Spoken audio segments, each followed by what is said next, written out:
ہمیں نہیں معلوم کہ اگلے سال ہماری زندگی میں یہ دن آتے بھی ہیں یا نہیں، ہم اس سے پہلے ہی نہ دنیا سے چلے جائیں. اس لیے بہت ضروری ہے کہ ان 10 دنوں کی پلاننگ کریں کہ ہم نے کیا کیا کرنا ہے. صرف وہ کام کافی نہیں جو ہم ہر روز نیکی کے کام کرتے رہتے ہیں، مثلا جو روٹین میں نوافل پڑھ رہے ہیں یا صدقہ خیرات کر رہے ہیں، یا اور نہیں، مزید بھی کرنا ہے. صحابہ ان دنوں میں انتھک محنت کیا کرتے تھے. سعید بن جبیر ذو الحجہ کے 10 دن داخل ہونے کے بعد عبادت میں بہت زیادہ کوشش کرتے تھے، حتیٰ کہ وہ اتنی محنت کرتے کہ لگتا کہ وہ اس کی قدرت نہیں رکھتے، یعنی اپنے آپ کو اتنا تھکا دیتے کہ لگتا کہ بس اب اس سے زیادہ کچھ کر نہیں سکتے، آخری درجے تک. اب نیک اعمال میں سے افضل عمل جو ان دنوں کے لیے پسندیدہ ہے وہ اللہ کا ذکر ہے. نبی صلی اللہ علیہ وسلم نے فرمایا کوئی دن اللہ کے ہاں ان 10 دنوں سے زیادہ عظمت والا نہیں ہے، اور نہ ہی کسی دن کا عمل اللہ تعالیٰ کو ان 10 دنوں کے عمل سے محبوب ہے. یعنی نہ دن ان دنوں سے افضل ہے اور کوئی اور عمل اس سے افضل نہیں. بس تم ان 10 دنوں میں کثرت سے لا الہ الا اللہ، اللہ اکبر اور الحمدللہ پڑھو، یعنی تہلیل، تکبیر اور تحمید. اب اس کے لیے یہ جو کلمہ نا سبحان اللہ والحمدللہ ولا الہ الا اللہ واللہ اکبر، یہ ان تینوں کلمات کا مجموعہ ہے اور اس میں سبحان اللہ کا اضافہ بھی ہے. اسی طرح اللہ اکبر لا الہ الا اللہ واللہ اکبر وللہ الحمد. ٹھیک ہے، اس میں بھی تینوں چیزیں آ جاتی، الحمد بھی آ جاتی ہے، اللہ کی حمد بھی آ جاتی ہے، اور لا الہ الا اللہ اور اللہ اکبر بھی آ جاتا ہے. صحابہ کرام جو تھے ان میں سے ابن عمر اور ابو ہریرہ رضی اللہ عنہما ان 10 دنوں میں بازار کی طرف نکل جاتے اور دونوں تکبیرات پڑھتے، یعنی مل کے بھی پڑھتے. لوگ ان کی تکبیر سن کر تکبیر کہتے، یعنی یہ پڑھتے تو جو سنتا تو وہ بھی کہنا شروع کر دیتا. تو لوگ ان کی تکبیر سنتے کا کیا مطلب ہے کہ یہ تکبیرات اونچی آواز سے پڑھ رہے ہوتے تھے. آپ دیکھیں گھروں میں اکثر لوگ گنگناتے رہتے ہیں یا کچھ، تو گھروں میں بھی تکبیرات اونچی آواز سے پڑھیے، چلتے پھرتے اونچی آواز سے پڑھیے تاکہ دوسروں کو یاد آ جائے. اونچی آواز سے پڑھنے کا مقصد اصل میں کیا ہے؟ یاد دہانی، کہ دوسرے لوگ بھی پڑھنا شروع کر دیں. پھر اسی طرح محمد بن علی جو تھے، ان صحیح بخاری میں آتا ہے کہ وہ نفل نمازوں کے بعد بھی تکبیر کہتے تھے. یعنی نفل نماز پڑھ کے، جیسے تہجد کے پڑھے یا چاشت اشراق کے پڑھے یا پھر اس کے علاوہ، تو وہ نفل پڑھ کے بھی تکبیر پڑھتے تھے. اسی طرح عورتیں بھی تکبیرات پڑھتی تھی.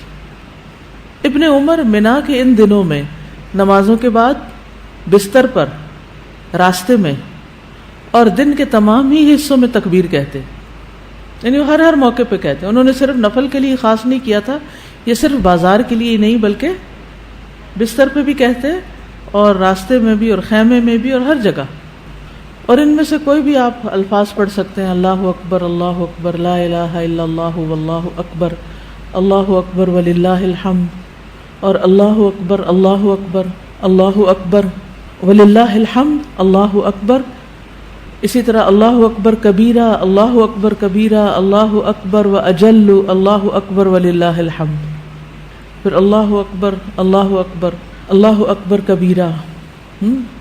تو اللہ اکبر کبیرہ والحمد للہ کثیرہ وسبحان اللہ بکرۃ و اصیلا بھی آپ پڑھ سکتے ہیں. ٹھیک ہے، آخر میں اللہم اغفر لی بھی کہہ سکتے ہیں. دوسرا اہم کام جو ان دنوں میں کرنے کا ہے وہ 9 ذی الحجہ کا روزہ ہے.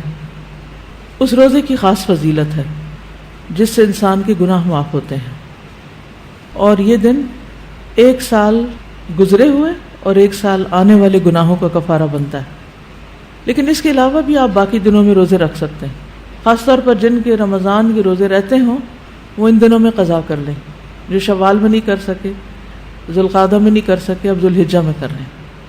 اجر کا اجر ہے اور اپنے فرض کی ادائیگی بھی ہو جائے گی. شوال کے روزے تو الگ الگ رکھنے پڑتے ہیں، لیکن یہ آپ ملا کے بھی رکھ سکتے ہیں، کیونکہ ان پہلے 8 دنوں کے روزے کو مخصوص نہیں ہے. یہ ہم نفلی روزے ثواب کی خاطر رکھتے ہیں، لیکن اگر قضا رکھ لیں تو بہت اچھا ہے. اور ان دنوں کا سب سے افضل عمل قربانی ہے. اقوال میں تسبیحات ہیں، افعال میں قربانی. تو مجھے امید ہے کہ آپ سب نے قربانیوں کا بندوبست کر لیا ہوگا.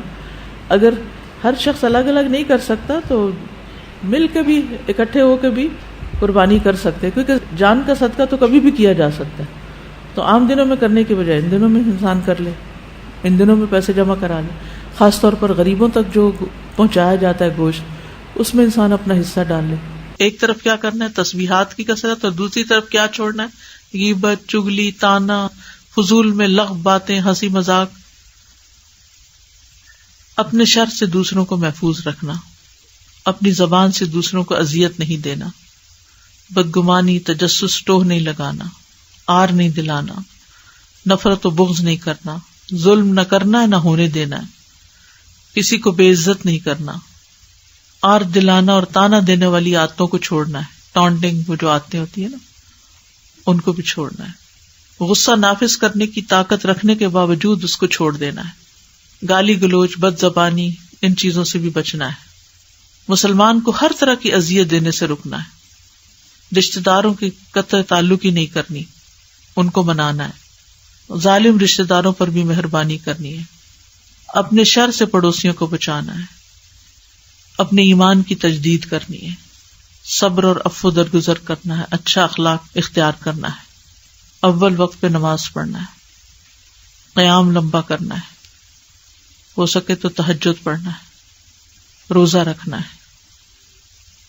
حج کے لیے تو چلے گئے ہیں لوگ، ہو سکے تو حج کرنا ہے.